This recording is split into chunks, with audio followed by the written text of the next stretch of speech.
ਸਤਿਨਾਮ ਸ੍ਰੀ ਵਾਹਿਗੁਰੂ ਸਾਹਿਬ ਜੀ।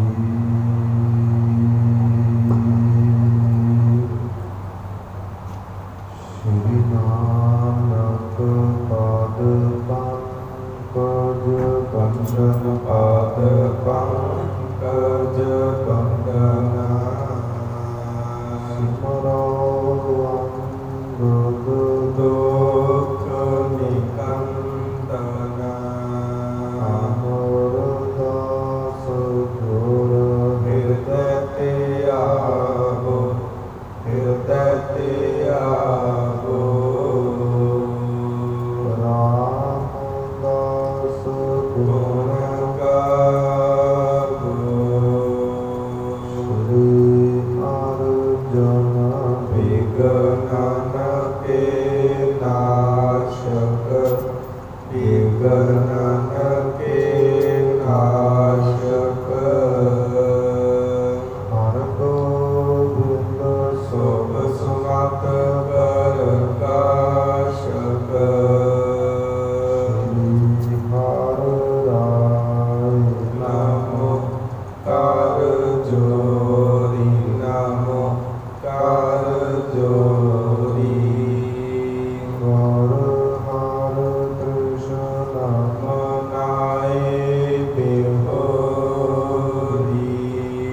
ਏਕ ਬਹਾਦਰ ਪਰਮ ਕਿਰਪਾਲਾ ਪਰਮ ਕਿਰਪਾਲਾ ਸ੍ਰੀ ਗੁਰੂ ਗੋਬਿੰਦ ਸਿੰਘ ਵਿਸਾਲਾ ਤਾਰੋ ਤਾਰਾ ਪਰ ਪੁਨ ਪੁਨ ਸੀਸਾ ਪੁਨ ਪੁਨ ਸੀਸਾ ਬੰਦਾ ਪਰ ਪਰ ਜਗਦੀਸਾ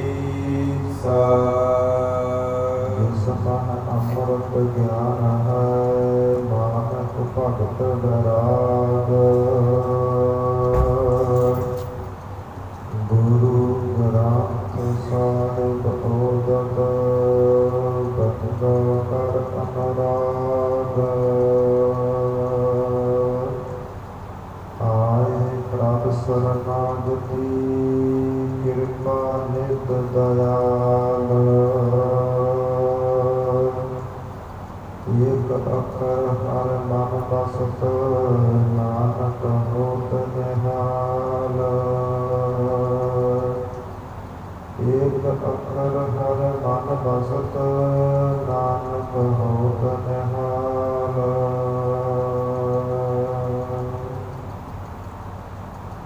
ਭਗਤ ਪਾਵਨ ਭਗਤ ਵਸ਼ਲ ਕਿਰਪਾ ਨਿਧਾਨ ਰੰਗ ਪਾਵੇ ਸਾਗਰ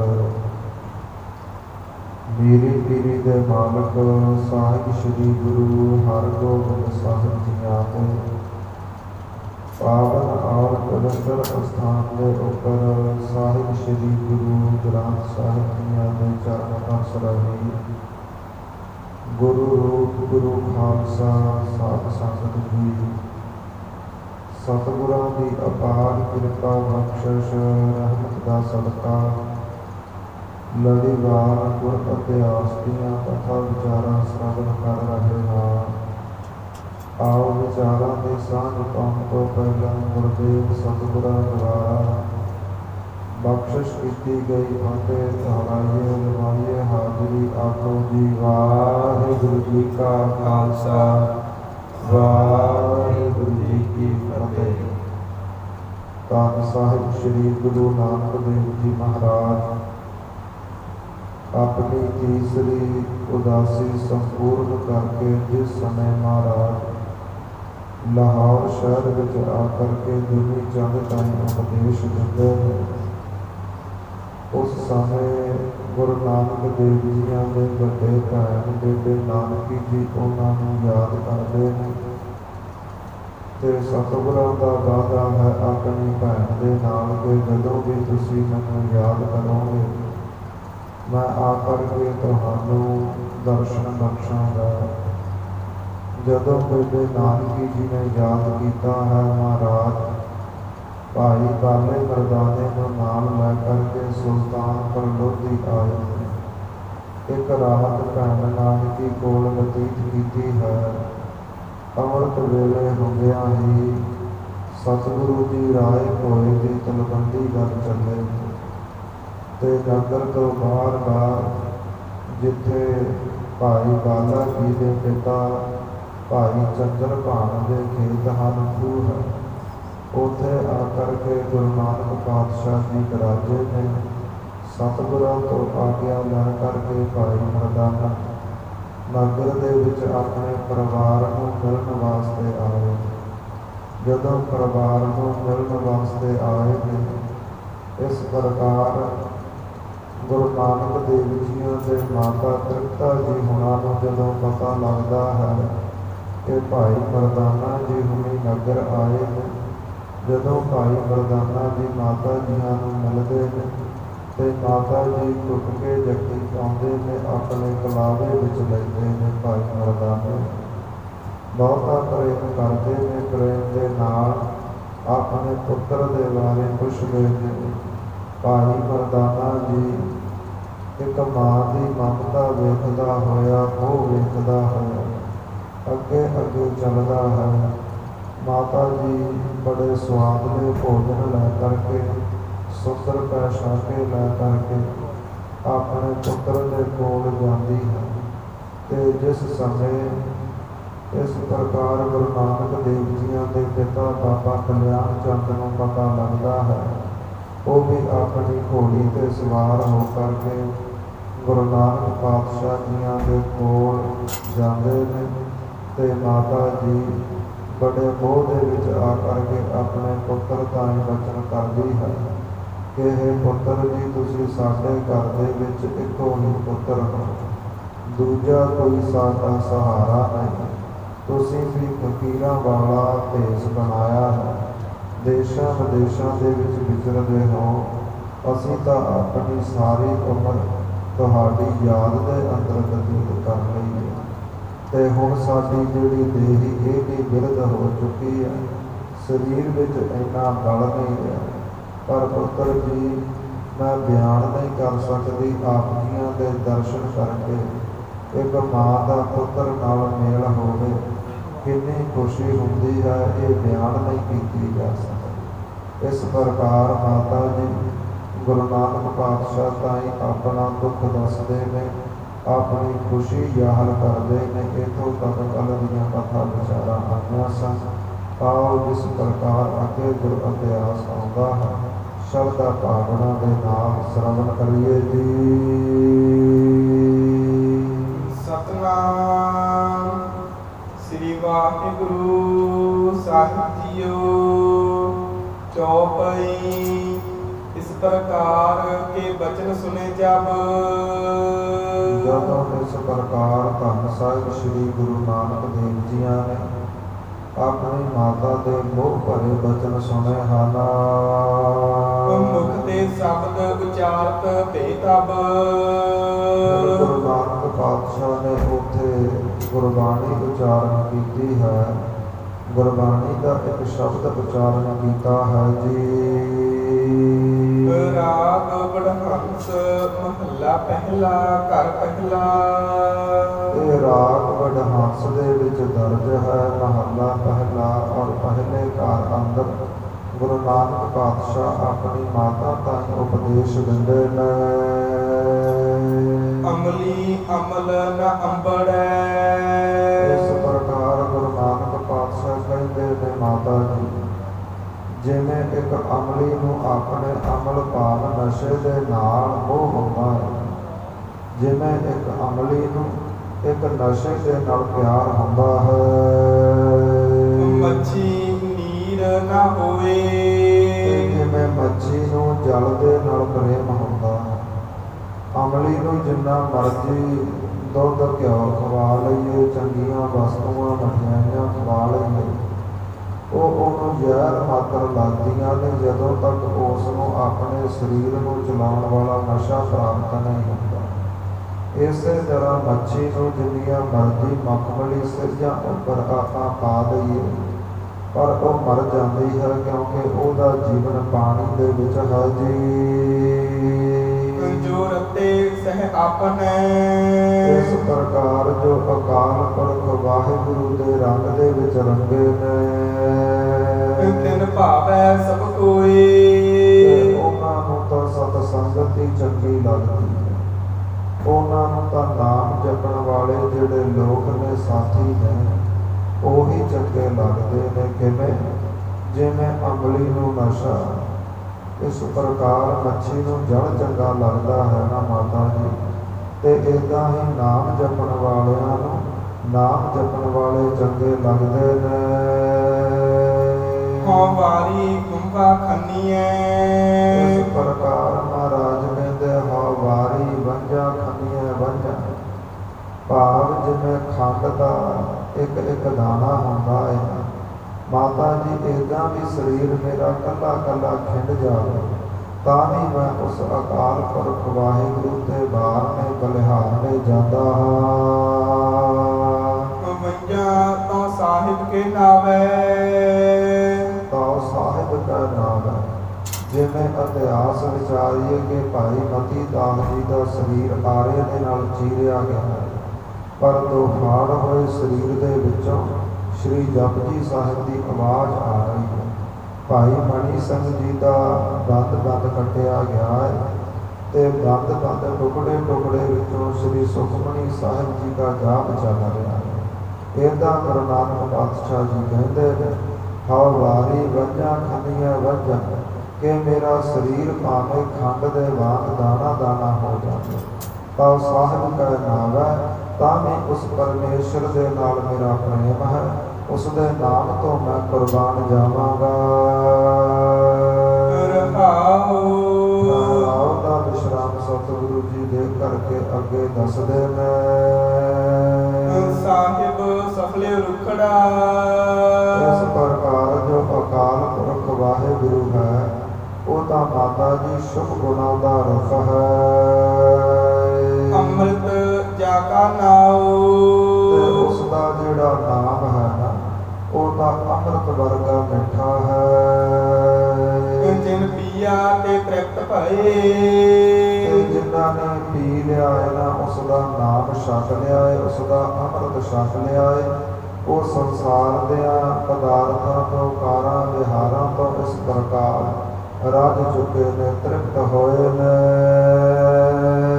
ਦਿਨ ਬਲਿਹਾਰੈ ਜਾਓ, ਤੇ ਇਸ ਲਈ ਮੈਂ ਅਕਾਲ ਪੁਰਖ ਵਾਹਿਗੁਰੂ ਦਾ ਜੋ ਨਾਮ ਹੈ, ਬੰਦੇ ਨੂੰ ਇੱਕ ਪਰਮੇਸ਼ਰ ਦਾ ਨਾਮ ਹੀ ਤ੍ਰਿਪਤ ਕਰ ਸਕਦਾ ਹੈ। ਜੇ ਕਹਿ ਦਈਏ ਸੰਸਾਰ ਦੇ ਪਦਾਰਥ ਕੋਟੀਆਂ ਕਾਰਾਂ ਤ੍ਰਿਪਤ ਕਰਦੇ ਜਾਂ ਮਾਇਆ ਤ੍ਰਿਪਤ ਕਰਦੇ, ਇਹ ਹੋ ਨਹੀਂ ਸਕਦਾ, ਕਿਉਂਕਿ ਬੰਦੇ ਦੀ ਤ੍ਰਿਸ਼ਨਾ ਅੱਗੇ ਵੱਧਦੀ ਰਹਿੰਦੀ ਹੈ। ਇੱਕੋ ਪਰਮੇਸ਼ਰ ਦਾ ਨਾਮ ਹੈ ਜੋ ਸਮਰ ਸਬਰ ਸੰਤੋਖ ਦੀਆਂ ਦਾਤਾਂ ਬਖਸ਼ਦਾ ਹੈ। ਇਸ ਪ੍ਰਕਾਰ ਸਾਦਾ ਜੀਵਨ ਵੀ ਰਾਜਿਆਂ ਵਾਂਗ ਲੋਕ ਬਤੀਤ ਕਰਦੇ ਨੇ, ਜਿਨ੍ਹਾਂ ਦੇ ਕੋਲ ਪਰਮੇਸ਼ਰ ਦਾ ਨਾਮ ਹੈ। ਹਉ ਤਿਨ ਬਲਿਹਾਰੈ ਜਾਓ, ਐਸੇ ਨਾਮ ਤੋਂ ਪਾਤਸ਼ਾਹ ਕਹਿੰਦੇ ਮੈਂ ਬਲਿਹਾਰ ਜਾਂਦਾ ਹਾਂ। ਮੈਂ ਕੀ ਨਦਰ ਨ ਆਵਹੀ, ਤੇ ਅਕਾਲ ਪੁਰਖ ਵਾਹਿਗੁਰੂ ਇਹ ਪੰਜ ਭੂਤਕ ਦੇ ਸਰੀਰ ਦੇ ਅੰਦਰ ਹੀ ਬੈਠਾ ਹੈ, ਪਰ ਨਜ਼ਰ ਨਹੀਂ ਆਉਂਦਾ। ਬਸਹੇ ਅੰਬੀਆਂ ਨਾਲ, ਤੇ ਵਸਦਾ ਉਹ ਜੀਵ ਦੇ ਨਾਲ ਹੈ, ਸਰੀਰ ਦੇ ਨਾਲ ਹੈ। ਦੇਖਾ ਦਿਖਾਇਆ ਕਿਉਂ ਲਹੈ, ਇਹ ਤਾਂ ਇਸ ਪ੍ਰਕਾਰ ਹੈ ਜਿਵੇਂ ਕੋਈ ਬੰਦਾ ਜਲ ਤੋਂ ਧਿਆਇਆ ਹੋਵੇ ਤੇ ਉਹਦੀ ਪਿਆਸ ਦੂਰ ਕਿਵੇਂ ਹੋਵੇ। ਜਾਸਰ ਭੀਤਰ ਪਾਲ, ਜਿਵੇਂ ਕੋਈ ਧਿਆਇਆ ਸਰੋਵਰ ਦੇ ਕੋਲ ਡਿੱਗਿਆ ਹੋਵੇ, ਪਰ ਸਰੋਵਰ ਦੇ ਤੇ ਉਸ ਬੰਦੇ ਦੇ ਵਿਚਾਲੇ ਇੱਕ ਵੱਡੀ ਵੱਟ ਹੋਵੇ, ਇੱਕ ਵੱਡੀ ਕੰਧ ਹੋਵੇ। ਇਸ ਪ੍ਰਕਾਰ ਜਿਵੇਂ ਜਲ ਤੇ ਪਿਆਸੇ ਦੇ ਵਿਚਕਾਰ ਕੰਧ ਹੋਵੇ ਤੇ ਜਲ ਛਕਿਆ ਨਹੀਂ ਜਾ ਸਕਦਾ, ਇੱਦਾਂ ਹੈ ਤਾਂ ਪਰਮੇਸ਼ਰ ਪੰਜ ਭੂਤਕ ਸਰੀਰ ਦੇ ਅੰਦਰ ਸੰਗਤ ਜੀ, ਪਰ ਜਿਹੜੀ ਵਿਕਾਰਾਂ ਦੀ ਹੰਕਾਰ ਦੀ ਕੰਧ ਕੱਢ ਲਈ ਹੈ ਨਾ ਪਰਮੇਸ਼ਰ ਦੇ ਨਾਲ, ਇਸ ਲਈ ਉਹ ਅੰਦਰ ਬੈਠਾ ਨਜ਼ਰ ਨਹੀਂ ਆਉਂਦਾ। ਕਿਉਂਕਿ ਹੰਕਾਰ ਦੀ ਕੰਧ ਬੜੀ ਉੱਚੀ ਹੋ ਗਈ ਹੈ, ਵਿਕਾਰਾਂ ਦੀ ਕੰਧ ਬੜੀ ਵੱਡੀ ਹੋ ਗਈ ਹੈ।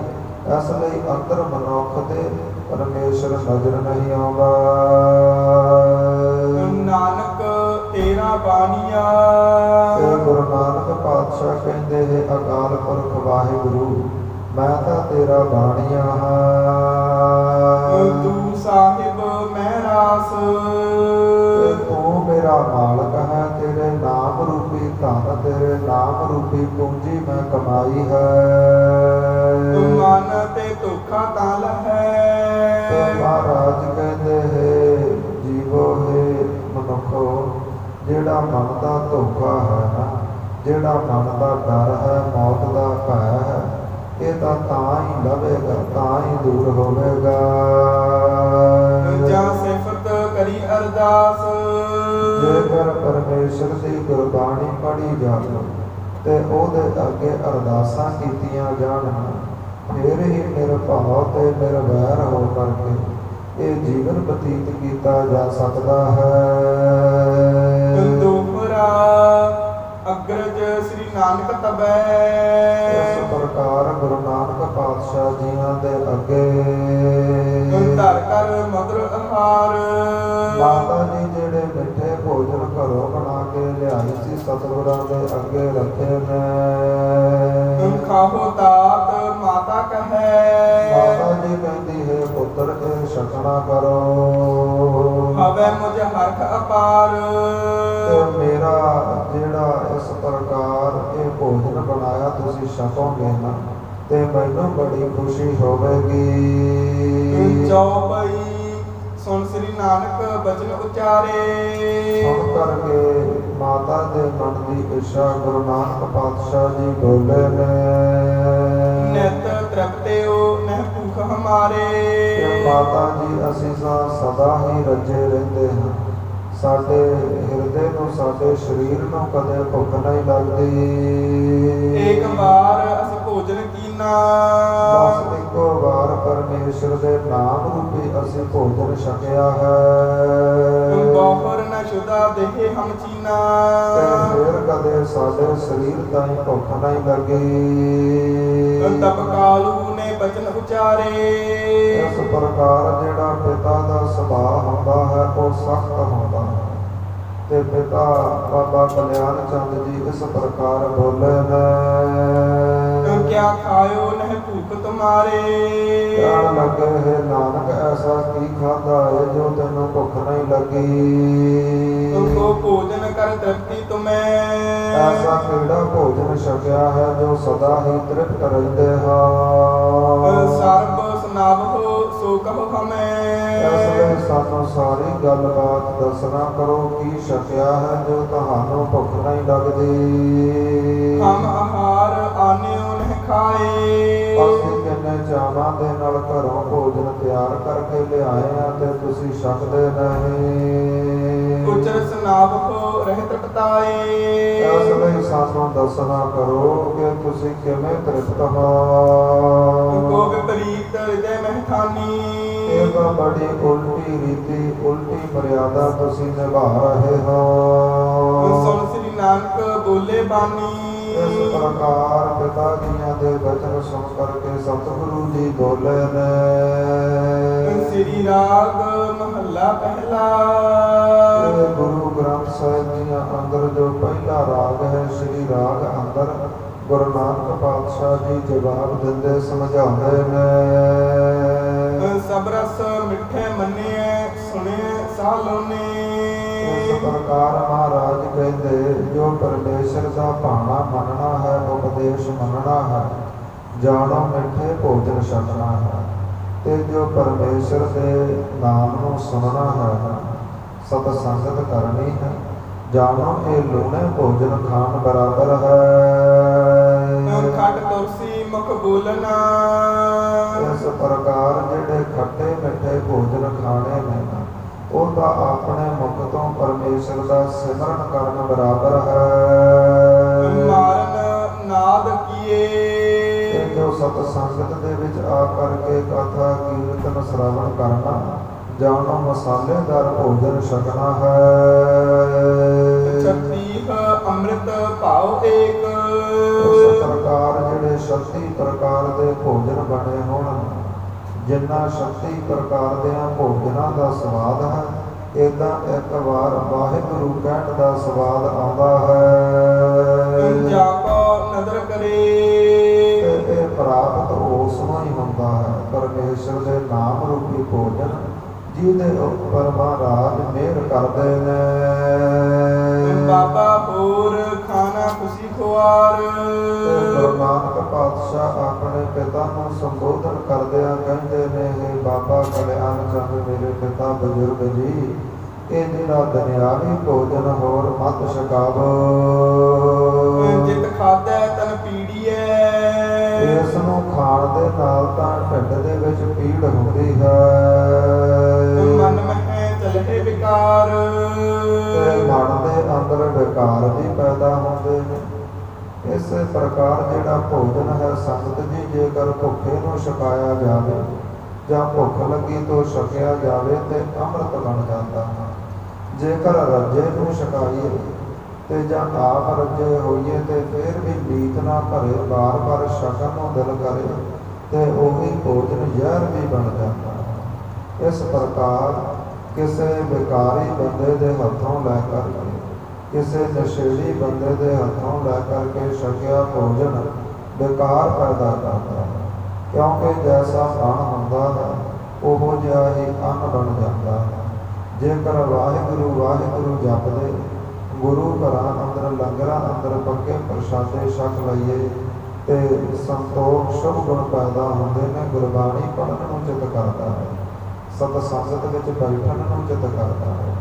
ਪਰ ਕਈ ਵਾਰੀ ਘਰਾਂ ਦੇ ਵਿੱਚ ਗੰਦੇ ਗੀਤ ਚੱਲ ਰਹੇ ਹੁੰਦੇ ਨੇ, ਜਾਂ ਕੰਨਾਂ ਦੇ ਵਿੱਚ ਹੈੱਡਫੋਨ ਲਾ ਕਰਕੇ ਜਿਹੜੇ ਸੰਸਾਰੀ ਗੀਤ ਨੇ ਉਹ ਸੁਣਦੇ ਹਾਂ ਤੇ ਭੋਜਨ ਤਿਆਰ ਕਰਦੇ ਹਨ। ਫਿਰ ਆਲਸੀ ਪੈਦਾ ਹੁੰਦੀ ਹੈ, ਰੋਗ ਹੀ ਪੈਦਾ ਹੁੰਦੇ ਨੇ। ਸਤ ਸੰਗਤ ਦੇ ਵਿੱਚ ਆਉਣ ਨੂੰ ਜੀ ਨਹੀਂ ਕਰਦਾ, ਹਮੇਸ਼ਾ ਵਿਕਾਰ ਭੋਗਣ ਨੂੰ ਮਨ ਕਰਦਾ ਰਹਿੰਦਾ ਹੈ। ਏਦਾਂ ਸਤਿਗੁਰੂ ਜੀ ਬਖਸ਼ਿਸ਼ ਕਰਦੇ ਨੇ ਕਿ ਬਾਬਾ ਐਸਾ ਖਾਣਾ ਤਾਂ ਮਾਤੀ ਛਕਾ ਸਾਨੂੰ, ਜਿਸ ਦੇ ਖਾਣ ਦੇ ਨਾਲ ਢਿੱਡ ਵਿੱਚ ਵੀ ਪੀੜ ਹੋਵੇ, ਰੋਗੀ ਹੋਈਏ ਤੇ ਮਨ ਦੇ ਵਿੱਚ ਵੀ ਵਿਕਾਰ ਚੱਲਣ ਜੀ। ਰਾਉ ਦਾ ਵਿਸ਼ਰਾਮ ਸਤਿਗੁਰੂ ਜੀ ਦਿੰਦੇ ਨੇ।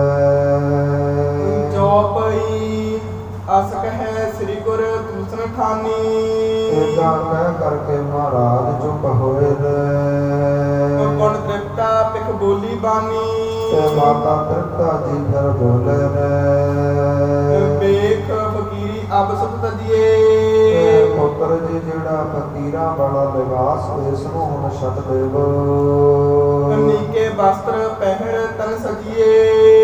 ਦੇਖੋ ਜਿਹੜੇ ਮੈਂ ਸੁੰਦਰ ਵਸਤਰ ਲੈ ਕੇ ਆਈ ਹਾਂ ਨਾ, ਇਸ ਨੂੰ ਪਹਿਨ ਲਵੋ, ਬੜੇ ਸੁੰਦਰ ਸਜੋਗੇ। ਨਾਹੀ ਸੋਹਤ ਇਹ ਤੁਝ ਤਾਈ। ਇਸ ਪ੍ਰਕਾਰ ਪੁੱਤਰ ਜੀ ਇਹ ਜਿਹੜੇ ਤੁਸੀਂ ਭਗਵੇਂ ਜੇ ਵਸਤਰ ਪਹਿਨੇ ਇਹ ਤੁਹਾਨੂੰ ਸੋਭਦੇ ਨਹੀਂ। ਮਨ ਹੋ ਕਹਿਓ ਮਾਤ ਬਲ ਜਾਈ। ਜੇਕਰ ਮੇਰਾ ਕਿਹਾ ਮੰਨ ਲਵੋਗੇ ਤੇ ਮੈਂ ਬੜੀ ਖੁਸ਼ੀ ਹੋਵਾਂਗੀ, ਬੜੇ ਬਾਦ ਨੇ ਬਲਿਹਾਰਨੇ ਜਾਵਾਂਗੀ। ਸੰਤ ਸੁਭਾਏ ਤੁਮਾਰ ਸਦੀਵਾ। ਇਹ ਪੁੱਤਰ ਜੀ ਤੁਹਾਡਾ ਹਮੇਸ਼ਾ ਹੀ ਸੰਤਾਂ ਵਾਲਾ ਫਕੀਰਾਂ ਵਾਲਾ ਸੁਭਾਅ ਰਿਹਾ ਹੈ। ਜਨ ਵਡਿਆਈ ਕੇ ਫਲ ਸੀਵਾ। ਇਸ ਪ੍ਰਕਾਰ ਜਨ ਵਡਿਆਈ ਕੇ ਫਲ ਸੀਵਾ। ਤੇ ਜਿਹੜੀ ਲੋਕਾਂ ਦੀ ਵਡਿਆਈ ਹੈ ਨਾ, ਉਹ ਤਾਂ ਚੰਗਾ ਖਾਣ ਦੇ ਨਾਲ, ਚੰਗਾ ਪਹਿਨਣ ਦੇ ਨਾਲ ਮਿਲਦੀ ਹੈ। ਗੁਰੂ ਕਹੈ ਨੀਕੇ ਪਟ ਧਾਰੇ। ਗੁਰੂ ਨਾਨਕ ਪਾਤਸ਼ਾਹ ਜੀ ਮਾਤਾ ਨੂੰ ਸਮਝਾਉਂਦੇ ਕਹਿੰਦੇ ਨੇ, ਮਾਤਾ ਜੀ ਮਾਤਾ ਪਹਿਲਾਂ ਹੀ ਬੜੇ ਸੁੰਦਰ ਵਸਤਰ ਸ਼ੁਭ ਗੁਣਾਂ ਦੇ ਪਰਮੇਸ਼ਰ ਦੇ ਨਾਮ ਦੇ ਧਾਰਨ ਕੀਤੇ ਨੇ। ਜਾਏ ਨਾ ਕਬਹੂ ਰਹਿ ਸੰਗਾਰੇ। ਇਹ ਮਰਨ ਤੋਂ ਬਾਅਦ ਵੀ ਸੜਦੇ ਨਹੀਂ, ਇਹ ਕਬਰਾਂ ਦੇ ਵਿੱਚ ਗਲਦੇ ਨਹੀਂ। ਇਹ ਲੋਕ ਦੀ ਗੱਲ ਛੱਡੋ, ਪਰ ਲੋਕ ਵੀ ਨਾਲ ਜਾਂਦੇ ਨੇ। ਹਵੇ ਨਾ ਪੁਰਾਤਨ ਸਦਾ ਨਵੀਨੇ। ਇਹ ਕਦੇ ਵੀ ਪੁਰਾਣੇ ਨਹੀਂ ਹੁੰਦੇ, ਹਮੇਸ਼ਾ ਹੀ ਨਵੇਂ ਰਹਿੰਦੇ ਨੇ। ਆਪਰ ਨ ਪਹਿਰਨ ਕੋਮਨ ਕੀਨੇ। ਇਹ ਜੋ ਐਸੇ ਪਰਮੇਸ਼ਰ ਦੇ ਨਾਮ ਰੂਪੀ ਬਾਣੇ, ਨਾਮ ਰੂਪੀ ਵਸਤਰ ਪਹਿਨਦੇ ਨੇ, ਉਹਨਾਂ ਦੇ ਵਿੱਚ ਫਿਰ ਸੰਸਾਰ ਦੇ ਜਿਹੜੇ ਰੰਗ ਨੇ, ਸੰਸਾਰ ਦੇ ਜਿਹੜੇ ਨਵੇਂ ਸਮੇਂ ਤੇ ਚੱਲੇ ਕੱਪੜਿਆਂ ਨੂੰ ਪਹਿਨਣ ਦਾ ਉਹਨਾਂ ਦੇ ਹਿਰਦਿਆਂ ਅੰਦਰ ਚਾਅ ਨਹੀਂ ਰਹਿ ਜਾਂਦਾ, ਮਨ ਨਹੀਂ ਕਰਦਾ। ਕਾਲੂ ਕਹੈ ਕਹਾਂ ਤਨ ਧਾਰੇ। ਤੇ ਬਾਬਾ ਕਲਿਆਣ ਚੰਦ ਜੀ ਗੁੱਸੇ ਵਿੱਚ ਆ ਕੇ ਕਹਿਣ ਲੱਗੇ, ਪੁੱਤਰ ਜੀ ਐਸੇ ਕਿਹੜੇ ਵਸਤਰ ਪਾਏ ਨੇ? ਹਮਨੇ ਤੋ ਕਬ ਨਹੀਂ ਨਿਹਾਰੇ। ਅਸੀਂ ਤਾਂ ਐਸੇ ਕਦੇ ਵੀ ਵਸਤਰ ਵੇਖੇ ਨਹੀਂ ਤੁਹਾਡੇ ਪਾਏ, ਜਿਹੜੇ ਪੁਰਾਣੇ ਨਹੀਂ ਹੁੰਦੇ, ਮੈਲੇ ਨਹੀਂ ਹੁੰਦੇ। ਜੇ ਪਹਿਰੋ ਤੋ ਉੱਪਰ ਹੋਏ। ਜੇਕਰ ਕੋਈ ਵਸਤਰ ਪਹਿਨੇ ਤੇ ਸਰੀਰ ਤੇ ਹੀ ਪਹਿਨੇਗਾ, ਉਹ ਨਜ਼ਰ ਆਉਣਗੇ। ਜਿਨਹਿ ਬਿਲੋਕ ਲੈ ਸਭ ਕੋਏ। ਤੇ ਪਹਿਨਿਆਂ ਵਸਤਰਾਂ ਨੂੰ ਤਾਂ ਸਾਰਾ ਹੀ ਸੰਸਾਰ ਵੇਖਦਾ ਹੈ। ਮੇਰਾ ਪਿਤਾ ਕੀ ਸੋਨ ਗੁਣ ਐਨਾ। ਏਦਾਂ ਗੁਰੂ ਨਾਨਕ ਪਾਤਸ਼ਾਹ ਜੀ ਪਿਤਾ ਦੇ ਬਚਨ ਸੁਣ ਕਰਕੇ ਸਮਝਾਵਨ ਹਿਤ ਉਚਰੇ ਬੈਨਾ। ਇਸ ਪ੍ਰਕਾਰ ਆਪਣੇ ਪਿਤਾ ਨੂੰ ਸਮਝਾਉਣ ਦੀ ਬਾਤ ਸਤਿਗੁਰੂ ਜੀ ਬੋਲੇ ਨੇ। ਪਹਿਰਨ ਕੀ ਸਭ ਰੀਤ ਬਤਾਈ। ਇਸ ਪ੍ਰਕਾਰ ਜਿਹੜੇ ਸ਼ੁਭ ਗੁਣਾਂ ਦੇ ਵਸਤਰ ਉਹ ਕਿਹੜੇ ਹੁੰਦੇ ਨੇ, ਕਿਵੇਂ ਪਹਿਨੇ ਜਾਂਦੇ ਨੇ, ਮਹਾਰਾਜ ਦੱਸਦੇ ਨੇ। ਜਹ ਕਰ ਮਨੁਜ ਪਰਮ ਗਤ ਪਾਈ। ਜਿਨ੍ਹਾਂ ਵਸਤਰਾਂ ਨੂੰ ਪਹਿਨਣ ਦੇ ਨਾਲ ਇਸ ਪ੍ਰਕਾਰ ਜਿਹੜੇ ਮਨੁੱਖ ਹਨ ਉਹ ਮੁਕਤੀ ਪ੍ਰਾਪਤ ਕਰਦੇ ਨੇ। ਰੱਤਾ ਪਹਿਨਣ ਮਨ ਰੱਤਾ। ਗੁਰੂ ਨਾਨਕ ਪਾਤਸ਼ਾਹ ਜੀ ਕਹਿੰਦੇ ਨੇ ਕਿ ਇਸ ਪ੍ਰਕਾਰ ਰੱਤਾ ਪਹਿਨਣ ਮਨ ਰੱਤਾ, ਜਿਨ੍ਹਾਂ ਦਾ ਮਨ ਪਰਮੇਸ਼ਰ ਦੇ ਰੰਗ ਵਿੱਚ ਰੰਗਿਆ ਜਾਵੇ ਨਾ, ਜਾਣੋ ਉਹਨਾਂ ਨੇ ਲਾਲ ਵਸਤਰ ਪਹਿਨੇ। ਲਾਲ ਰੰਗ ਕਿਸ ਕੋ ਲੱਗਾ ਜਿਸਕੇ ਬਟਕਾ, ਮੈਲਾ ਕਦੇ ਨਾ ਹੋਵੇ ਕਹ ਲਾਗੇ ਨਾ। ਜਿਹੜੇ ਪਰਮੇਸ਼ਰ ਦੇ ਨਾਮ ਨੂੰ ਜਪਦੇ ਨੇ, ਪਰਮੇਸ਼ਰ ਦਾ ਨਾਮ ਧਿਆਉਂਦੇ ਨੇ, ਜਾਣੋ ਉਹਨਾਂ ਨੇ ਲਾਲ ਵਸਤਰ ਪਹਿਨੇ ਨੇ। ਸੁਪੇਦੀ ਸਤਦਾਨ। ਤੇ ਆਪਣੀ ਕਿਰਤ ਕਮਾਈਆਂ ਦੇ ਵਿੱਚੋਂ ਜਿਹੜੇ ਦਾਨ ਕਰਦੇ ਨੇ, ਪੁੰਨ ਕਰਦੇ ਨੇ, ਦਸਵੰਧ ਕੱਢਦੇ ਨੇ, ਉਹਨਾਂ ਨੇ ਤਾਂ ਜਾਣੋ ਚਿੱਟੇ ਵਸਤਰ ਪਹਿਨੇ ਨੇ। ਨੀਲੀ ਸਿਆਹੀ ਕਦਾ ਕਰਨੀ।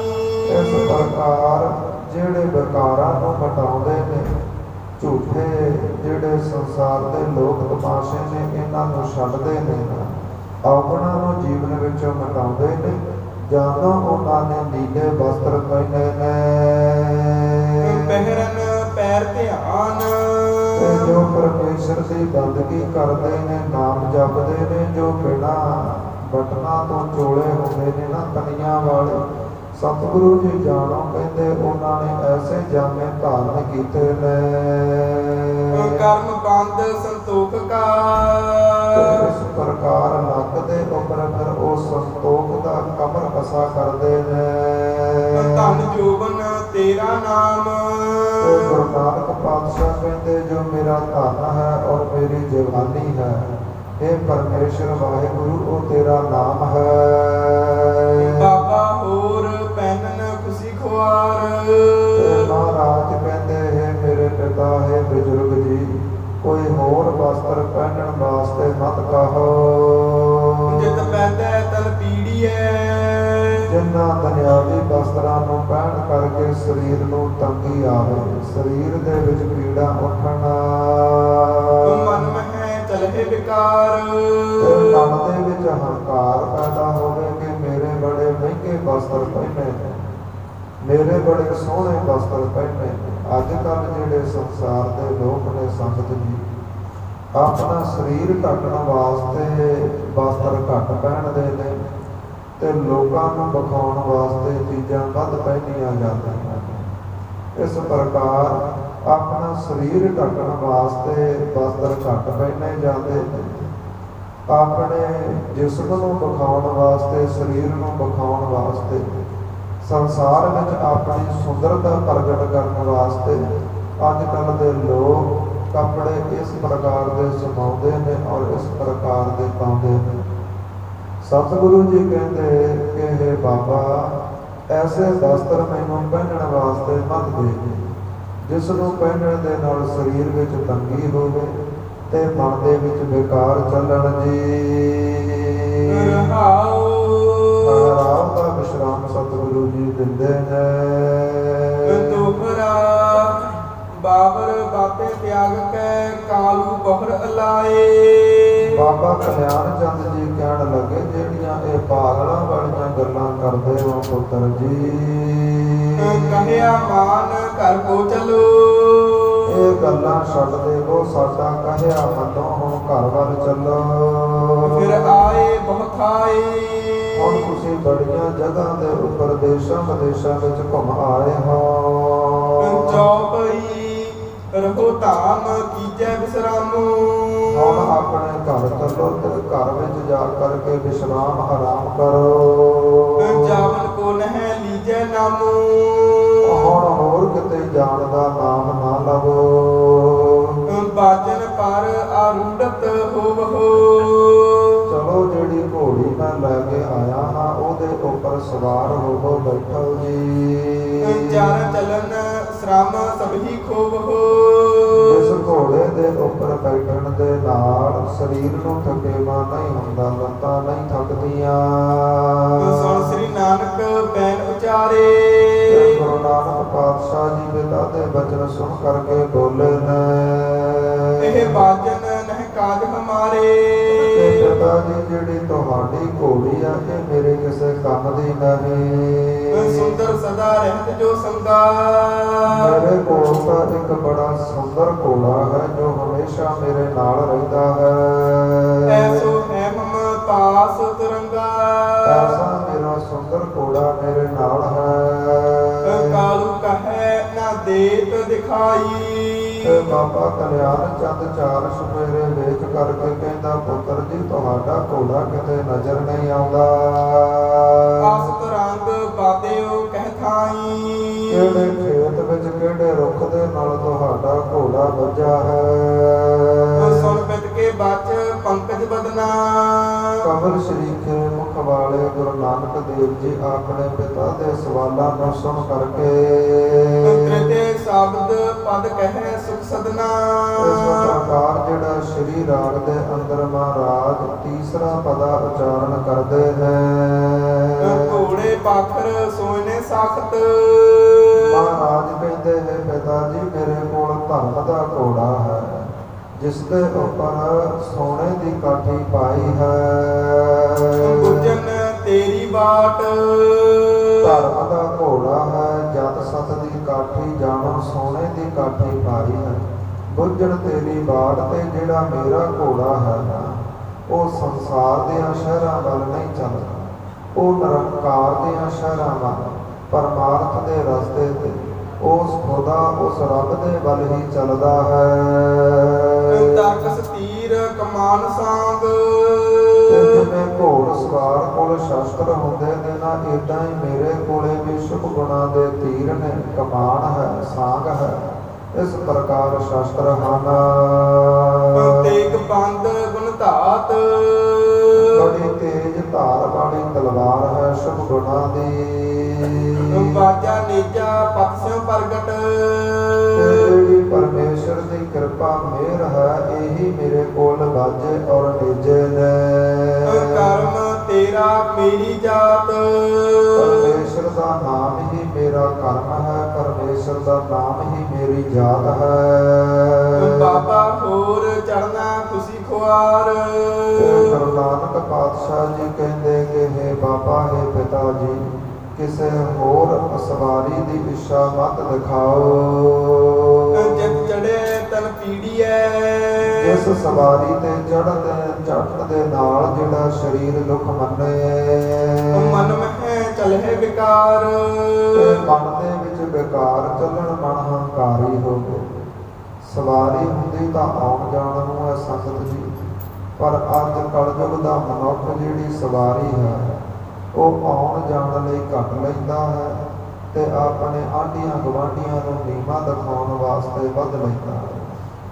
ਗੱਡੀ ਦੀ ਵਰਤੋਂ ਆਉਣ ਜਾਣ ਵਾਸਤੇ ਘੱਟ ਕਰਦਾ ਹੈ ਤੇ ਹੰਕਾਰ ਦੀ ਪੂਰਤੀ ਕਰਨ ਵਾਸਤੇ, ਆਪਣੇ ਆਪ ਨੂੰ ਉੱਚਾ ਦਿਖਾਉਣ ਵਾਸਤੇ ਵੱਧ ਕਰਦਾ ਹੈ। ਏਦਾਂ ਮਹਾਰਾਜ ਬਖਸ਼ਿਸ਼ ਕਰਦੇ ਨੇ ਕਿ ਹੇ ਪਿਤਾ ਜੀ, ਐਸੀ ਸਵਾਰੀ ਮੈਨੂੰ ਮਤ ਦਿਖਾਓ, ਮਤ ਬਖਸ਼ੋ ਜਿਸ ਤੇ ਬੈਠਣ ਦੇ ਨਾਲ ਸਰੀਰ ਬਕਾਰੀ ਹੋਵੇ, ਸਰੀਰ ਰੋਗੀ ਹੋਵੇ ਔਰ ਮਨ ਵਿੱਚ ਹੰਕਾਰ ਹੋਵੇ ਜੀ। ਰਹਾਉ ਹਰਾਉ ਦਾ ਵਿਸ਼ਰਾਮ ਸਤਿਗੁਰੂ ਜੀ ਬਖਸ਼ਿਸ਼ ਕਰਦੇ ਨੇ। ਜੋ ਪਈ ਸੁਨ ਕਾਲੂ ਤਬ ਦੂਸਨ ਠਾਨੀ। ਸੁਣ ਕਰਕੇ ਗੁਰੂ ਨਾਨਕ ਦੇ ਬਚਨ, ਗੁਰੂ ਨਾਨਕ ਦੇ ਪਿਤਾ ਜੀ ਚੁੱਪ ਹੋਏ ਨੇ। ਹਿਤ ਕਰ ਤ੍ਰਿਪਤਾ ਬੋਲੀ ਬਾਣੀ। ਤੇ ਮਾਤਾ ਤ੍ਰਿਪਤਾ ਜੀ ਇਸ ਪ੍ਰਕਾਰ ਬੋਲੇ ਨੇ। ਸੁਨ ਸੁਤ ਹਿਰਦੇ ਮੋਹ ਤਬ ਨਾਹੀ।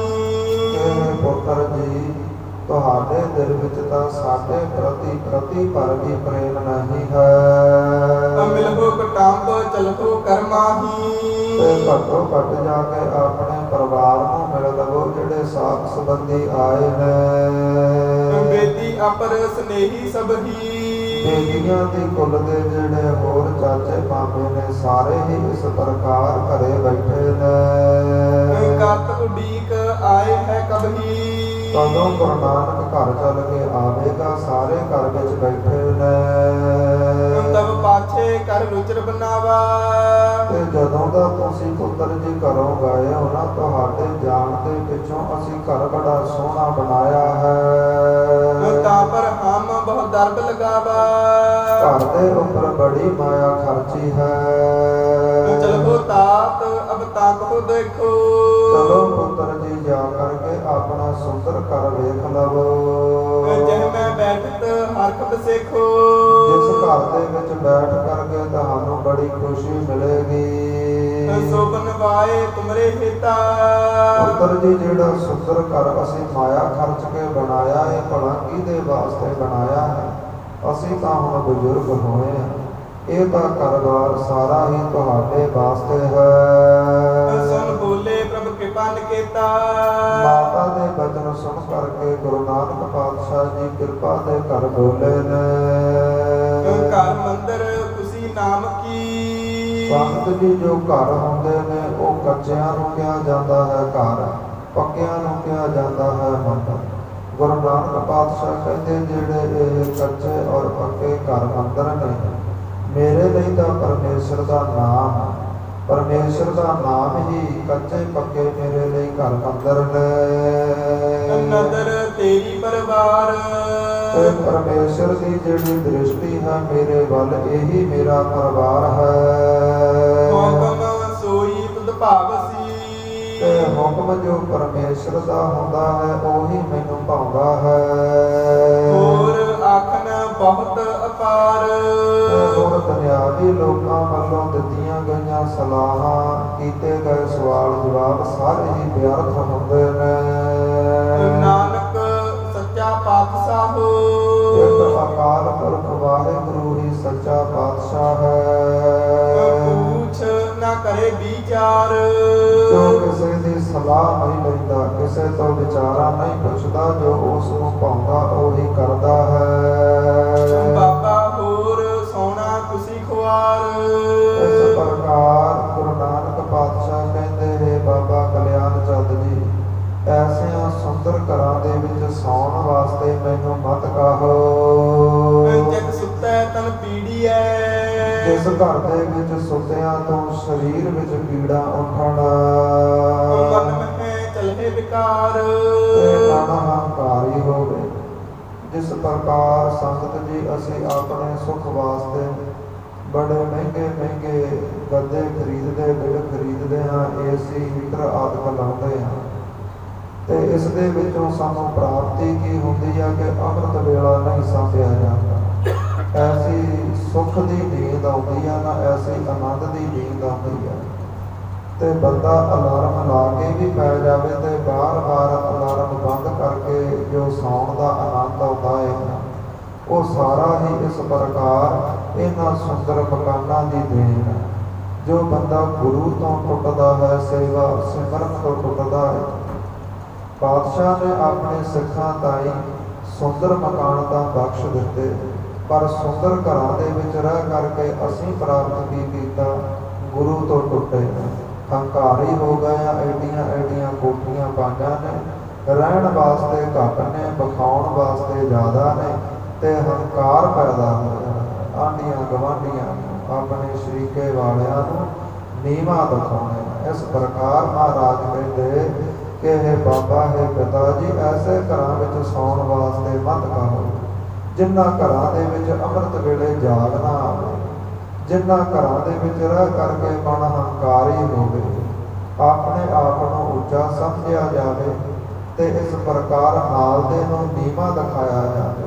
ਐਸੇ ਘਰ ਮੈਨੂੰ ਭਾਉਂਦੇ ਨਹੀਂ।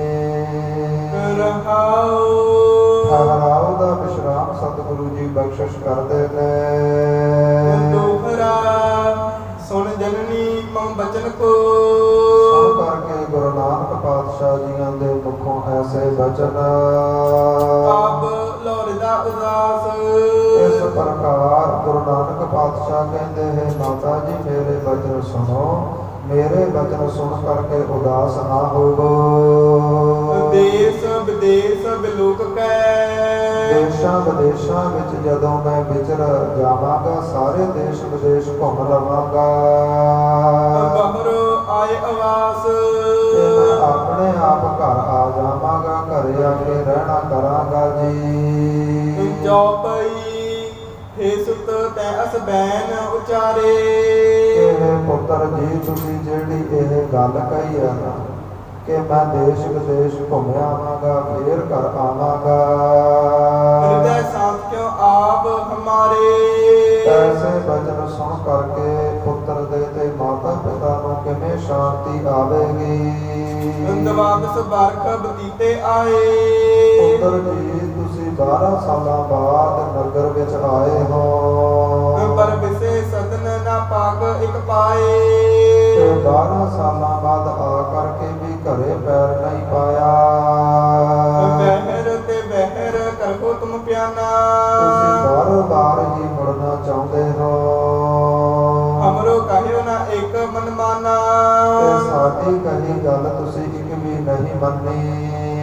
ਕਹਿ ਦੁਖ ਤੇ ਮਨ ਕੀਨ ਉਦਾਸੂ। ਇਸ ਲਈ ਇਸ ਦੁੱਖ ਤੋਂ ਸਾਡਾ ਮਨ ਉਦਾਸ ਹੈ। ਜੋ ਤੁਮ ਕਹੋ ਕਰੈ ਤਿਮ ਆਸੂ। हे ਪੁੱਤਰ ਜੀ, ਜਿਵੇਂ ਤੁਸੀਂ ਕਹੋਗੇ ਉਵੇਂ ਆਪਾਂ ਕਰਾਂਗੇ। ਨਿਜ ਇਸਤਰੀ ਕੋ ਜੇ ਦੁਖ ਮਾਨੋ। ਤੇ ਜੇਕਰ ਤੁਹਾਨੂੰ ਤੁਹਾਡੀ ਪਤਨੀ ਦਾ ਕੋਈ ਦੁੱਖ ਹੈ, ਕਿਉਂਕਿ ਇਸ ਪ੍ਰਕਾਰ ਮਾਤਾ ਸੁਲੱਖਣੀ ਜੀ ਆਪਣੇ ਇੱਕ ਛੋਟੇ ਪੁੱਤਰ ਨੂੰ ਲੈ ਕਰਕੇ ਆਪਣੇ ਪੇਕੇ ਪਿੰਡ ਚਲੀ ਗਈ ਸੀ। ਉਹ ਚਾਹੁੰਦੀ ਸੀ ਕਿ ਗੁਰੂ ਨਾਨਕ ਪਾਤਸ਼ਾਹ ਇਸ ਪ੍ਰਕਾਰ ਕੰਮਕਾਰ ਕਰਨ, ਇੱਥੇ ਰਹਿਣ, ਸਾਡੇ ਨਾਲ ਸਮਾਂ ਬਤੀਤ ਕਰਨ। ਪਰ ਗੁਰੂ ਨਾਨਕ ਪਾਤਸ਼ਾਹ ਇੱਕ ਪਰਿਵਾਰ ਵਾਸਤੇ ਨਹੀਂ, ਉਹ ਪੂਰੇ ਸੰਸਾਰ ਨੂੰ ਤਾਰਨ ਵਾਸਤੇ ਆਏ ਸਨ। ਇਸ ਲਈ ਉਹ ਮਾਤਾ ਸੁਲੱਖਣੀ ਜੀ ਆਪਣੇ ਪੇਕੇ ਪਿੰਡ ਚਲੇ ਗਏ ਸਨ। ਤੇ ਮਾਤਾ ਤ੍ਰਿਪਤਾ ਜੀ ਕਹਿੰਦੇ ਕਿ ਹੇ ਪੁੱਤਰ ਜੀ, ਜੇਕਰ ਤੁਹਾਨੂੰ ਆਪਣੀ ਪਤਨੀ ਦਾ ਕੋਈ ਦੁੱਖ ਹੈ ਔਰ ਵਿਆਹ ਕਰ ਦੇ ਬਖਾਨੋ। ਤੇ ਮੈਂ ਤੇਰਾ ਦੂਸਰਾ ਵਿਆਹ ਕਰ ਦਿੰਦੀ ਹਾਂ। ਸਭ ਕੁਛ ਕਰਮ ਹੈ ਦੀਨ ਵਿਧਾਤਾ। ਸਾਰਾ ਕੁਝ ਸਾਡੇ ਕੋਲ ਹੈ। ਪਰਮੇਸ਼ਰ ਨੇ ਚੰਗਾ ਘਰ-ਬਾਰ ਪੈਲੀ ਪੱਠਾ ਸਾਨੂੰ ਬਖਸ਼ਿਆ ਹੈ। ਜਿਉ ਤੁਮ ਚਾਹੋ ਕਰਹਿ ਤਿਉ ਤਾਤਾ। ਜਿਵੇਂ ਤੁਹਾਡੇ ਪੁੱਤਰ ਦੀ ਇੱਛਾ ਹੈ ਉਵੇਂ ਕਰ ਦਿੰਦੇ ਹਾਂ। ਸ੍ਰੀ ਨਾਨਕ ਸੁਨ ਬੈਨ ਉਚਾਰੇ। ਤੇ ਗੁਰੂ ਨਾਨਕ ਪਾਤਸ਼ਾਹ ਮਾਤਾ ਦੇ ਇਹ ਬਚਨ ਸੁਣ ਕਰਕੇ ਬੋਲੇ ਨੇ, ਜੋ ਸੰਜੋਗ ਲਿਖਾ ਕਰਤਾਰੇ।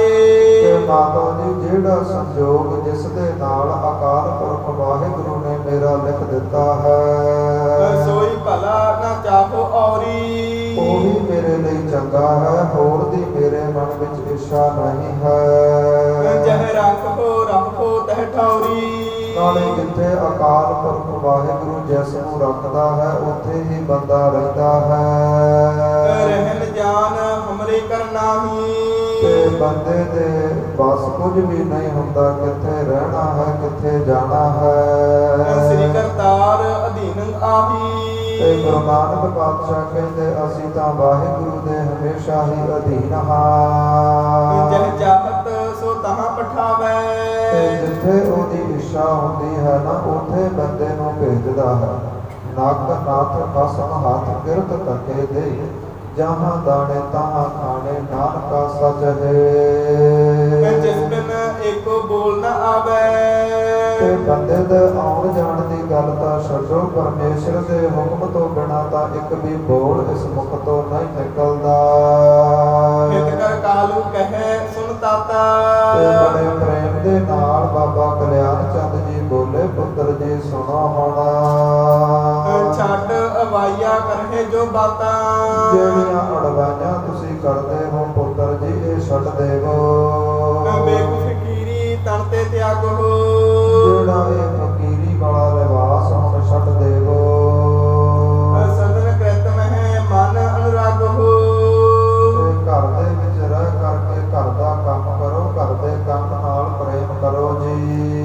ਜਬ ਕੇ ਵਿਛੜੇ ਮਿਲੇ ਕੇ ਅਬੈ। ਪੁੱਤਰ ਜੀ 12 ਸਾਲਾਂ ਦੇ ਵਿਛੜੇ ਆਪਾਂ ਹੁਣ ਮਿਲੇ ਹਾਂ। ਅਬ ਵਿਛੜੋਗੇ ਮਿਲਣਾ ਕਬੈ। ਦੇਖੋ ਸਾਡਾ ਸਰੀਰ ਬਜ਼ੁਰਗ ਹੋ ਚੁੱਕਾ ਹੈ, ਜੇਕਰ ਹੁਣ ਵਿਛੜੇ ਤੇ ਕਦੇ ਵੀ ਮੇਲ ਨਹੀਂ ਹੋਵੇਗਾ। ਮੇਲਾ ਹੋਏ ਕੇ ਬਹਰੋ ਨਾਹੀ। ਫੇਰ ਆਪਣਾ ਮੇਲ ਨਹੀਂ ਹੋਵੇਗਾ। ਪੁੱਤਰ ਜੀ ਇਹ ਗੱਲ ਜਾਣ ਲਵੋ। ਬ੍ਰਿਧ ਭਏ ਬਲ ਨਹਿ ਤਨ ਮਾਹੀ। ਹੁਣ ਸਾਡਾ ਸਰੀਰ ਬਜ਼ੁਰਗ ਹੋ ਚੁੱਕਾ ਹੈ, ਪਹਿਲਾਂ ਵਾਰਾ ਬਲ ਸਾਡੇ ਸਰੀਰ ਵਿੱਚ ਨਹੀਂ ਹੈ।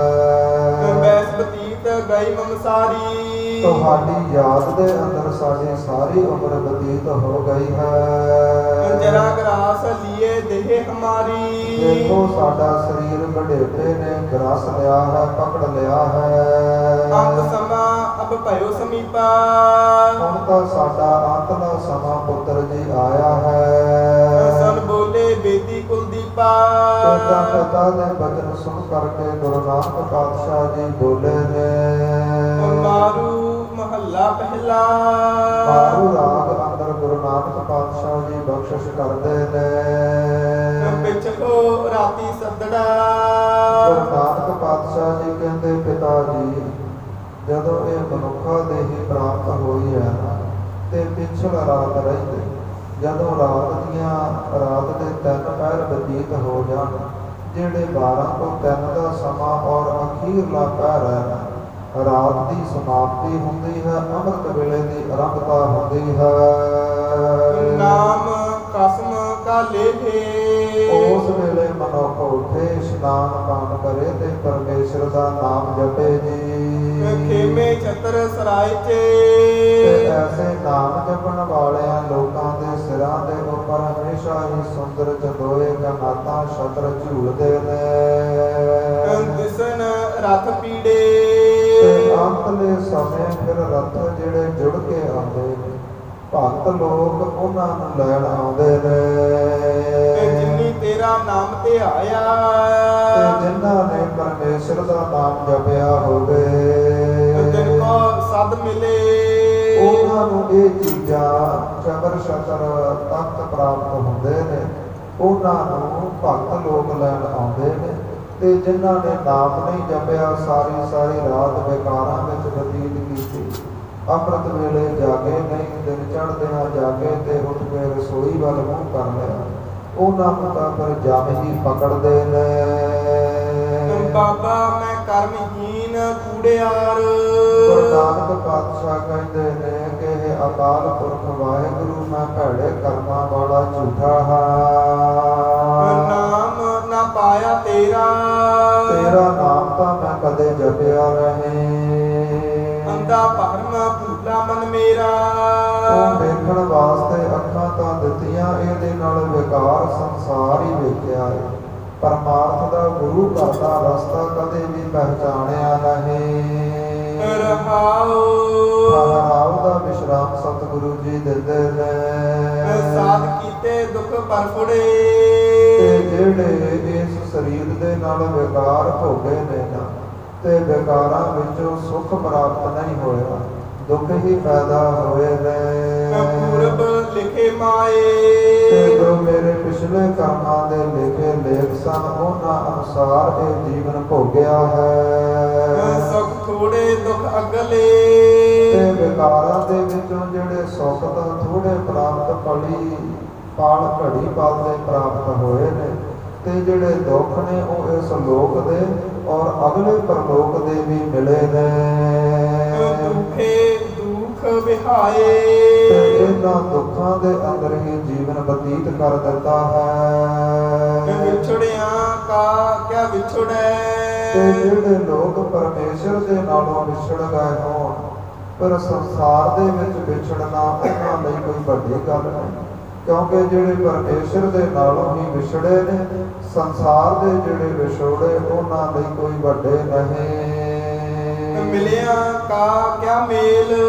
ਤੇ ਜਿਹੜੇ ਪਰਮੇਸ਼ਰ ਦੇ ਨਾਲ ਮਿਲੇ ਲੋਕ ਨੇ ਨਾ, ਮਿਲੇ ਹੋਏ ਸਤਸੰਗੀ ਲੋਕ ਨੇ, ਉਹ ਸੰਸਾਰ ਦੇ ਵਿੱਚ ਉਹਨਾਂ ਲਈ ਕੋਈ ਇਸ ਤੋਂ ਵੱਡਾ ਮੇਲ ਮਿਲਾਪ ਨਹੀਂ ਹੁੰਦਾ। ਸਾਹਿਬ ਸੋ ਸਾਲਾਹੀਐ। ਐਸੇ ਅਕਾਲ ਪੁਰਖ ਵਾਹਿਗੁਰੂ ਨੂੰ ਹਮੇਸ਼ਾ ਹੀ ਸਲਾਹਣਾ ਚਾਹੀਦਾ ਹੈ। ਜਿਨ ਕਰ ਦੇਖਿਆ ਖੇਲ। ਜਿਨ੍ਹਾਂ ਨੇ ਇਹ ਸਾਰਾ ਹੀ ਖੇਡ ਰਚਿਆ ਹੈ। ਜਾਂ ਸੰਗਤ ਜੀ ਏਦਾਂ ਅਰਥ ਕਰ ਲਵੋ, ਵਿਛੜਿਆ ਕਾ ਕਿਆ ਵਿਛੜਾ, ਕਿ ਜਿਹੜੇ ਲੋਕ ਪਰਮੇਸ਼ਰ ਤੋਂ ਵਿਛੜੇ ਹੁੰਦੇ ਨੇ ਉਹਨਾਂ ਨਾਲੋਂ ਹਮੇਸ਼ਾ ਹੀ ਵਿਛੋੜਾ ਪਾ ਕੇ ਰੱਖੀਦਾ ਹੈ, ਉਹਨਾਂ ਦੇ ਨਾਲ ਨਹੀਂ ਮਿਲਣਾ ਚਾਹੀਦਾ। ਤੇ ਮਿਲਿਆ ਕਾ ਕਿਆ ਮੇਲ, ਤੇ ਜਿਹੜੇ ਸਤਸੰਗੀ ਪਰਮੇਸ਼ਰ ਦੀ ਬੰਦਗੀ ਨਾਲ ਗੁਰੂ ਘਰ ਦੇ ਨਾਲ ਮਿਲੇ ਹੋਣ, ਉਹਨਾਂ ਦੇ ਨਾਲ ਮੇਲ ਮਿਲਾਪ ਰੱਖਣਾ ਚਾਹੀਦਾ ਹੈ। ਸੰਜੋਗੀ ਮਿਲਾਵੜਾ। ਤੇ ਅਕਾਲ ਪੁਰਖ ਵਾਹਿਗੁਰੂ ਦੀ ਕਿਰਪਾ ਹੁੰਦੀ ਹੈ, ਫੇਰ ਹੀ ਇਹ ਮਨੁੱਖਾ ਸਰੀਰ ਦਾ ਮੇਲ ਹੁੰਦਾ ਹੈ। ਤਿੰਨ ਤਨ ਕੀਤੇ ਭੋਗ। ਪਰ ਅਸੀਂ ਕੀਤਾ ਕਿ ਇਹ ਮਨੁੱਖਾ ਸਰੀਰ ਦਾ ਪਰਮੇਸ਼ਰ ਦੀ ਕਿਰਪਾ ਦੇ ਨਾਲ ਪ੍ਰਾਪਤ ਹੋ ਗਿਆ। ਮਨੁੱਖਾ ਸਰੀਰ ਲੈ ਕਰਕੇ ਅਸੀਂ ਵਿਕਾਰ ਭੋਗੇ, ਵਿਸ਼ੇ ਭੋਗੇ ਨੇ। ਜੋਗੀ ਮਿਲ ਵਿਛੜੇ। ਤੇ ਜਦੋਂ ਇਸ ਪਰਮੇਸ਼ਰ ਵੱਲੋਂ ਮਿਲੇ ਸਰੀਰ ਦੇ ਨਾਲੋਂ ਵਿਛੋੜਾ ਪਵੇਗਾ, ਨਾਨਕ ਭੀ ਸੰਜੋਗ। ਤੇ ਗੁਰੂ ਨਾਨਕ ਪਾਤਸ਼ਾਹ ਵਾਹਿਗੁਰੂ ਚਾਹਣਗੇ ਤੇ ਦੁਬਾਰਾ ਇਸ ਨਾਲ ਮੇਲ ਹੋਵੇਗਾ। ਨਹੀਂ ਤਾਂ ਭਾਈ 84 ਲੱਖ ਜੂਨਾਂ ਦੇ ਵਿੱਚ ਹੀ ਸਾਰਾ ਜੋ ਜੀਵਨ ਹੈ, ਸਾਰਾ ਜੋ ਇਸ ਪ੍ਰਕਾਰ ਇਹ ਜੀਵਨ ਵਿਅਰਥ ਜਾਵੇਗਾ। ਤੇ 84 ਲੱਖ ਜੂਨਾਂ ਦੇ ਗੇੜ ਵਿੱਚ ਪੈ ਕਰਕੇ ਸਦਾ ਸਦਾ ਲਈ, ਹਮੇਸ਼ਾ ਲਈ ਇਸ ਮਨੁੱਖਾ ਸਰੀਰ ਤੋਂ ਵਿਛੋੜਾ ਪੈ ਜਾਵੇਗਾ। ਫਿਰ ਕਦੇ ਇਸ ਦੇ ਨਾਲ ਮੇਲ ਨਹੀਂ ਹੋਵੇਗਾ। ਇਸ ਪ੍ਰਕਾਰ ਮਾਨਸ ਜਨਮ ਦੁਲੱਭ ਹੈ, ਹੋਵੇ ਨਾ ਵਾਰੋ ਵਾਰ, ਇਹ ਵਾਰ-ਵਾਰ ਪ੍ਰਾਪਤ ਨਹੀਂ ਹੁੰਦਾ। ਇੱਕੋ ਵਾਰ ਇਹ ਸਰੀਰ 84 ਲੱਖ ਜੂਨਾਂ ਨੂੰ ਭੋਗ ਕਰਕੇ ਪ੍ਰਾਪਤ ਹੋਇਆ ਹੈ। ਇਸ ਦੇ ਵਿੱਚ ਅਸੀਂ ਅੰਮ੍ਰਿਤ ਛਕੀਏ, ਗੁਰੂ ਵਾਲੇ ਬਣੀਏ, ਗੁਰੂ ਘਰ ਆ ਕਰਕੇ ਹਰ ਰੋਜ਼ ਸਤ ਸੰਗਤ ਕਰੀਏ, ਆਪਣਾ ਜਿਹੜਾ ਜੀਵਨ ਹੈ ਇਸ ਨੂੰ ਲਿਖ ਕੇ ਲਾਈਏ, ਸਫਲਾ ਕਰੀਏ ਜੀ। ਇੱਥੋਂ ਤੱਕ ਅੱਜ ਦੀਆਂ ਕਥਾ ਵਿਚਾਰਾਂ ਆਈਆਂ ਨੇ, ਇੱਥੇ ਵਿਸ਼ਰਾਮ ਲੈਂਦੇ ਹਾਂ। ਆਉਣ ਵਾਲਾ ਗੁਰ ਇਤਿਹਾਸ ਕੱਲ੍ਹ ਦੇ ਦੀਵਾਨਾਂ ਵਿੱਚ ਸ਼ਰਵਣ ਕਰਾਂਗੇ। ਸਮੇਂ ਸਿਰ ਹਾਜ਼ਰੀਆਂ ਭਰਨੀਆਂ, ਹੋਈਆਂ ਭੁੱਲਾਂ ਚੁੱਕਾਂ ਦੀ ਖਿਮਾ ਬਖਸ਼ਣੀ। ਗੁਰੂ ਦਾ ਇਤਿਹਾਸ, ਗੁਰੂ ਕੀ ਗੁਰਬਾਣੀ ਸ਼ਬਦ ਹਿਰਦਿਆਂ ਵਿੱਚ ਵਸਾਉਣਾ, ਅਸਰ ਕਰਨਾ, ਜੀਵਨ ਅੰਦਰ ਲਾਗੂ ਕਰਨਾ, ਤਾਂ ਜੋ ਸਾਡਾ ਲੋਕ ਅਤੇ ਪਰਲੋਕ ਸਮਝ ਸਕੇ। ਆਓ ਆਨੰਦ ਸਾਹਿਬ ਦੀ ਗੁਰਬਾਣੀ ਨਾਲ ਜੁੜੀ ਸਮਾਪਤੀ ਕਰੀਏ ਜੀ। ਸਤਿਨਾਮ ਸ਼੍ਰੀ ਵਾਹਿਗੁਰੂ ਸਾਹਿਬ ਜੀ। ਰਾਮ ਕਲੀ ਮਹੱਲਾ ਤੀਜਾ। ਆਨੰਦ ਇੱਕ ਓੰਕਾਰ ਸਤਿਗੁਰ ਪ੍ਰਸਾਦ। ਆਨੰਦ ਭਇਆ ਮੇਰੀ ਮਾਏ, ਸਤਿਗੁਰੂ ਮੈਂ ਪਾਇਆ, ਸਤਿਗੁਰ ਦਾ ਪਾਇਆ, ਸਹਿਜ ਸੇਤੀ ਮਨ ਵਜੀਆਂ ਬਾਧਾਈਆਂ। ਰਾਗ ਰਤਨ ਪਰਵਾਰ ਭਰੀਆਂ, ਸ਼ਬਦ ਗਾਵਨ ਆਇਆ, ਸ਼ਬਦ ਤਾਂ ਗਾਵਹੁ ਹਰੀ ਕੇਰਾ, ਮਨ ਜਿਨੀ ਵਸਾਇਆ। ਕਾਹੈ ਨਾਨਕ ਆਨੰਦ ਹੋਆ ਸਤਿਗੁਰੂ ਮੈਂ ਪਾਇਆ। ਇਹ ਮਨ ਮੇਰਿਆ ਤੂੰ ਸਦਾ ਰਹੋ ਹਰ ਨਾਲੇ, ਹਰ ਨਾਲ ਰਹੋ ਤੂੰ ਮਨ ਮੇਰੇ, ਦੁਖ ਸਭ ਵਿਸਾਰਨਾ। ਅੰਗੀਕਾਰ ਉਹ ਕਰੇ ਤੇਰਾ, ਕਾਰਜ ਸਭ ਸਵਾਰਨਾ। ਸਭਨਾ ਗੱਲਾਂ ਸਮਰੱਥ ਸੁਆਮੀ, ਸੋ ਕਿਉ ਮਨ ਹਮ ਵਿਸਾਰੇ। ਕਾਹੈ ਨਾਨਕ ਮਨ ਮੇਰੇ ਸਦਾ ਰਹੋ ਹਰ ਨਾਲੇ। ਸਾਡੇ ਸਾਹਿਬਾ ਕਿਆ ਨਾਹੀ ਘਰ ਤੇਰਾ, ਕਾਤਾ ਤੇਰਾ ਸਭ ਕਿਛ ਹੈ, ਜਿਸ ਦੇਹ ਸੋ ਪਾਵੈ। ਸਦਾ ਸਿਫਤ ਸਲਾਹ ਤੇਰੀ ਨਾਮ ਮਨ ਵਸਾਵੈ।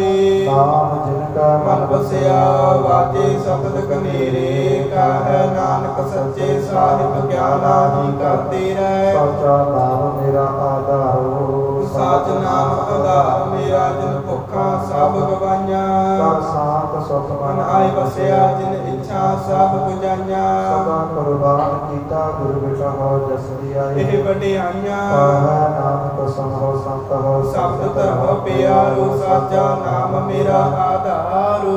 ਵਾਜੇ ਪੰਜ ਸ਼ਬਦ ਤਤ ਘਰ ਸੁਭਾਗੈ। ਘਰ ਸੁਭਾਗੈ ਸ਼ਬਦ ਵਾਜੇ, ਕਲਾ ਜਿਤ ਕਰ ਧਾਰਿਆ। ਪੰਜ ਦੂਤ ਤੁਧ ਵਸ ਕੀਤੇ ਕਾਲ ਕੰਟਕ ਮਾਰਿਆ। ਤੁਰ ਕਰਮ ਪਾਇਆ ਤੁਧ ਜਿਨ ਕੋ ਸੇ ਨਾਮ ਹਰ ਕੈ ਲਾਗੇ। ਪਾਵੈ ਨਾਨਕ ਤੈ ਤੈ ਸੁਖ ਸੁਖ ਹੋਆ ਤਿਤ ਕਰ ਅਨਹਦ ਬਾਜੇ। ਆਨੰਦ ਸਮਹਾ ਵਡ ਭਾਗੀ ਹੋ ਸਗਲ ਮਨੋਰਥ ਪੂਰੇ। ਪਾਰ ਬ੍ਰਹਮ ਪਾਇਆ ਪ੍ਰਪਾਇਆ ਉਤਰੇ ਸਗਲ ਵਿਸੂਰੇ।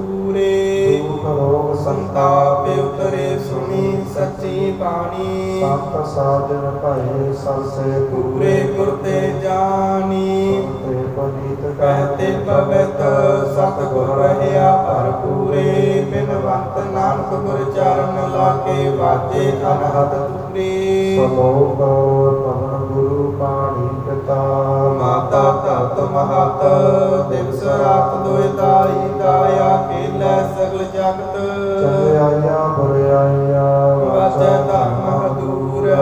ਕਰਮੀ ਆਪੋ ਆਪਣੀ, ਕੇ ਨੇੜੇ ਕੈ ਦੂਰ। ਜਿਨੇ ਨਾਮ ਧਿਆਇਆ ਗਏ ਮਸਕਤ ਕਾਲ, ਨਾਨਕ ਤੇ ਮੁਖ ਉਜਲੇ। ਕੀਤੀ ਛੁਟੀ ਨਾਲ, ਜਿਨੇ ਨਾਮ ਧਿਆਇਆ ਗਏ ਮਸਕਤ ਕਾਲ।